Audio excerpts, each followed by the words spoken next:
আর কি করবো রে?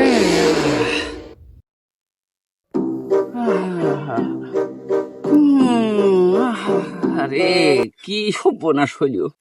বুচ্চো গাছ দিয়ে দোষাবে আমি কাঁদবো না? বুচ্চো গাছে কাঁদবি না? বাড়িতে লোকজন ডাইকে নিয়ে আসি সবই মিলে কাঁদবো? আমি তো এখন আর দিশি পাচ্ছি না। এ কি হয়েছে? হয়েছে নাকি?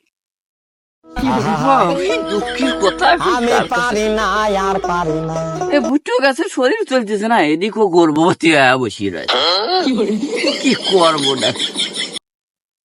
কিরে ওই শব্দুল্লাহ, এই যে রে, আরে তোর কি ক্ষয় কাশ হয়েছে নাকি? ওঠে কেদিকা হেনে কে? আমার তো কিছু হয় নাই রে, তুই এদিকে তো তাকা। এই ওঠে কেদিকা, এদিকে এদিকে তাকাচ্ছি আমি, ওঠে। এই দুঃখে জ্বালায় জান যায় যায় বাব।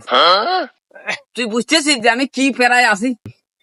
ক ভাই, তুই দেখিস রে, দেখলাম তো। কি সমস্যা কি তোমার? মানসির বুট্টো গাছ এইরকম মোটা মোটা, আর আমার যে বুট্টো গাছ আল্লাহ দেশে এইরকম নগীর মতো তিহু।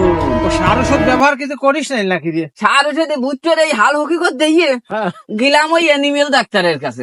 ইমেল তারপর অ্যানিমেল ডাক্তার আমার কইলো যে তোমার ভুট্টো গাছের যে অবস্থা, ওগুলো স্যালাইন নিয়ে স্প্রে করে গায়ে গুলা দিতে হবে। তোর পাগল কোন ডাক্তার রে তুই? ওই স্যালাইন স্প্রে করার কথা হ্যাঁ, কোন ডাক্তারের কাছে গেছিলি? ওই যে বললাম যে গ্রামের ওই যে অ্যানিমেল ডাক্তার। ও কিসের চিকিৎসা দেয়? হ্যাঁ, ও গরু ছাগল পাঁঠা উট দুম বা সব কিছু সেই দেয়। আমার পাগল ছাগল, তুই যাবি আসলে হোমিওপ্যাথি ডাক্তারের কাছে। তুমি গেছো ওই জায়গা, ওরা ওষুধি কাজ করে। ও হোমিওপ্যাথি ডাক্তারের কাছে? হ্যাঁ, আচ্ছা তুই জানি জিনিসটা আবার জানা থাকলিও। ও একটা পুজো দেবে, তুই ওই পুজো বইতে স্প্রে করবি, কাজে দেবে। চল আসে, চল আমি তোর ডাক্তারের কাছে তাহলে নিয়ে চল চল চল চল চল চল। সর্বনাশ। যা, এই সোজা চল, এই সোজা চল। এই দিক এই দিক। যা, মাথা নষ্ট হয়ে গেছে, বুঝতে বুঝি